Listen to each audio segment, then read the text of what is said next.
आज मैं बीए द्वितीय वर्ष राजनीति विज्ञान के प्रथम प्रश्न पत्र प्रमुख राज्य व्यवस्थाओं के अंतर्गत ब्रिटिश संसद के अध्याय के अंतर्गत आपको ब्रिटिश संसद के निम्न सदन लोक सदन की शक्तियों के बारे में बताना चाहूँगी।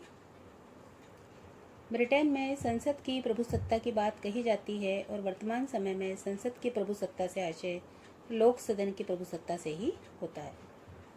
लोक सदन के अधिकार और शक्तियों का उल्लेख निम्नलिखित रूपों में हम कर सकते हैं, जिसमें सर्वप्रथम आती है लोक सदन की विधायी शक्तियाँ। ब्रिटिश संसद के दो सदन हैं, लोक सदन और लॉर्ड सभा।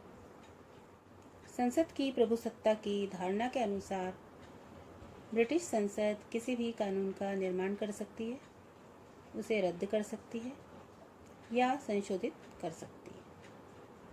1911 के पूर्व तो संसद के दोनों सदनों लॉर्ड सभा और लोक सदन को समान शक्तियां प्राप्त थी, किंतु 1911 और 1949 के संसदीय अधिनियम पारित होने के पश्चात अब इस संबंध में अंतिम शक्ति लोक सदन को ही प्राप्त है। लोक सदन द्वारा जब किसी विधेयक को पारित करके लॉर्ड सभा के पास भेजा जाता है और लॉर्ड सभा उसे अस्वीकार कर देती है, लोक सदन द्वारा यह विधेयक दोबारा पारित किया जा सकता है और यदि दूसरे वाचन की तिथि तथा दूसरी बार विधेयक के तीसरे वाचन की तिथि में 1 वर्ष का समय हो चुका है तो लॉर्ड सभा द्वारा पारित किए बिना ही इसे दोनों सदनों द्वारा पारित समझा जाता है। इस तरह लॉर्ड सभा किसी विधेयक को केवल 1 वर्ष के लिए रोक सकती है और अंतिम शक्ति लोक सदन के ही पास है। दूसरे स्थान पर यदि हम चर्चा करें तो लोक सदन की शक्तियों में वित्तीय शक्तियां भी बहुत अधिक महत्वपूर्ण हैं। वित्तीय क्षेत्र में लोक सदन की स्थिति और भी ज़्यादा मजबूत दिखाई देती है। 1911 के संसदीय अधिनियम में वित्तीय विधेयक की परिभाषा की गई है और लोकसभा का अध्यक्ष जिसे वित्तीय विधेयक प्रमाणित कर देता है उसे वित्तीय विधेयक समझा जाएगा। वित्तीय विधेयक केवल लोक सदन में ही प्रस्तावित किया जा सकता है, लॉर्ड सभा में नहीं। लोक सदन द्वारा पारित किए जाने के बाद लॉर्ड सभा द्वारा 1 माह की अवधि तक वित्त विधेयक पर विचार करने का कार्य किया जा सकता है। 1 माह की अवधि बीत जाने के बाद वित्त विधेयक या बजट दोनों सदनों द्वारा उसी रूप में पारित समझा जाएगा जिस रूप में लोक सदन से उसे पारित किया गया था,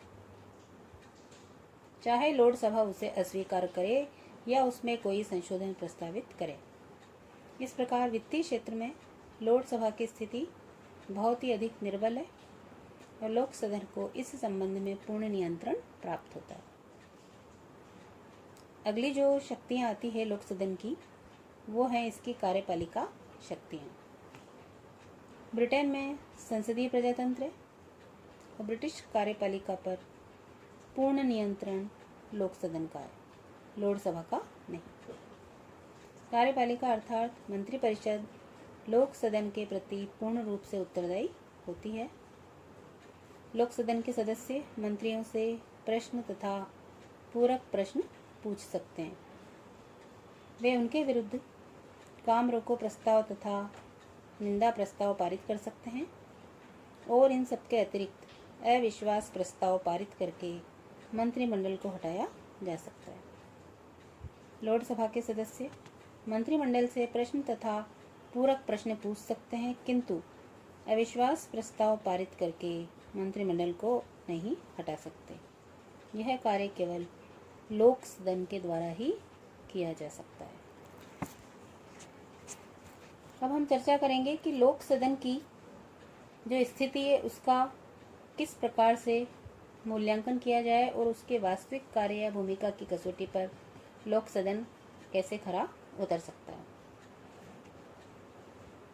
सैद्धांतिक दृष्टि से ब्रिटेन में संसद की प्रभुसत्ता है, किंतु जहाँ तक व्यवहार का संबंध है विश्व के लगभग सभी प्रजातंत्रों में कार्यपालिका अधिक शक्तिशाली होती जा रही है और व्यवस्थापिका निर्बलता को प्राप्त हो रही है।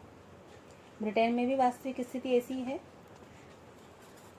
ब्रिटेन में जहाँ तक व्यवस्थापन और वित्त का संबंध है, लोक सदन का इन क्षेत्रों पर नियंत्रण बहुत अधिक संदिग्ध ही है।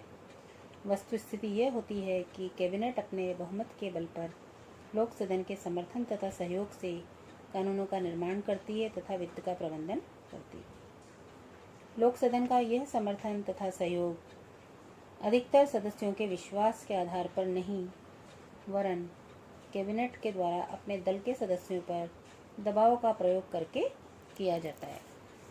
प्रशासनिक नीति के निर्धारण और नियंत्रण के संबंध में भी स्थिति ऐसी है।